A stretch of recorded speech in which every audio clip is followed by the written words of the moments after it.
Okay, so who has seen Tiger Woods make that famous shot with a 3-wood off the green?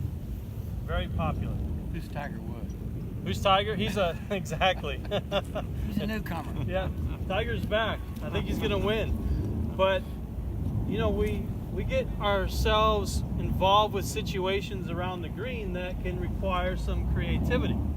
Tiger's done a great job hitting different shots from different places most of his career. So we just finished trying to use the driver. So instead of possibly a 3-wood, my favorite is a hybrid. And this club can be used, for example, let's say you are on the front of number 18, just off the green. The flag is all the way in the back. Not going to really pull out your putter. This is the club that you were to pull out. So no rough to worry about. Same setup. You're going to place the ball back in your stance, choke down, hands forward, and then you just rock the shoulders back and forth. So you can see the key. This almost makes a triangle from my shoulders down to my wrist, and this triangle doesn't break down in any way. It just rocks back and forth like a pendulum. You keep the heel off the ground? Heel off the ground. If it's possible, even better. So to get the heel off the ground, the only thing that you have to do is choke down. The feeling that I like to have myself personally is I like to have the feeling that the club is almost an extension of my arm. So instead of standing far away like a golf shot, and we have our hands down low, the club is extended away from our body, so we have the ability to move and hinge our wrists. That's not the goal today. For the bump and run shot, we want to eliminate wrist. So if we can choke down and have the club almost run up the left side of our forearm, Jack could be down the right side with your right arm. As you watch as I stroke this, see how that club stays attached to my arm? That is a great sensation to feel hands forward, and it takes the wrist out of the shot. If there's one thing that can cause you trouble when you try to hit a bump and run shot, it's using wrist.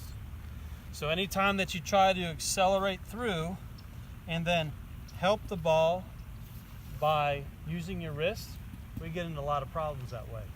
So the more that we can feel that the club is attached to our arm, you can see how there's no ability for me to break down my wrist. I just simply rock my arms back and forth. It's one of the simplest shots in golf. Just like that. Perfect. In the hole. Oh, there, almost. There was our first one. So today, we're going to try to talk about alignment.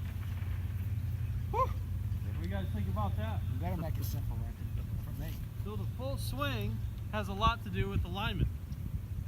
So we've got a few hunters in the state of Mississippi. If you're shooting your gun, and it's not aligned properly, we got some problems, don't we? Same with golf. So one thing, I'll go this way.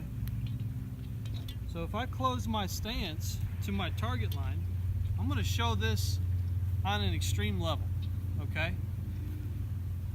So I pull my foot back because I want to gain distance, right? I want to close my stance so I can use those hands a little bit more, turn that ball over right to left. So if I get back here and I go to swing, one of two things is going to happen. See how my body's hanging back? Or, see how I throw my upper body over the top of it? So yes, I might be able to close my stance. I'm either going to hang back and hit this shot. How does that look on my back? Or, I come after it. How does that look on my back? So, one thing that I believe is important in golf is longevity. Longevity is being able to take care of your body as well. So when you start closing down, you guys want to try hitting a few? Absolutely. So before we get started, you can see here I'm using an alignment stick. You can, everybody has seen these. I highly recommend throwing a golf club down. I highly recommend every time you come to the driving range, making sure that you have some type of an alignment system in place, without a doubt.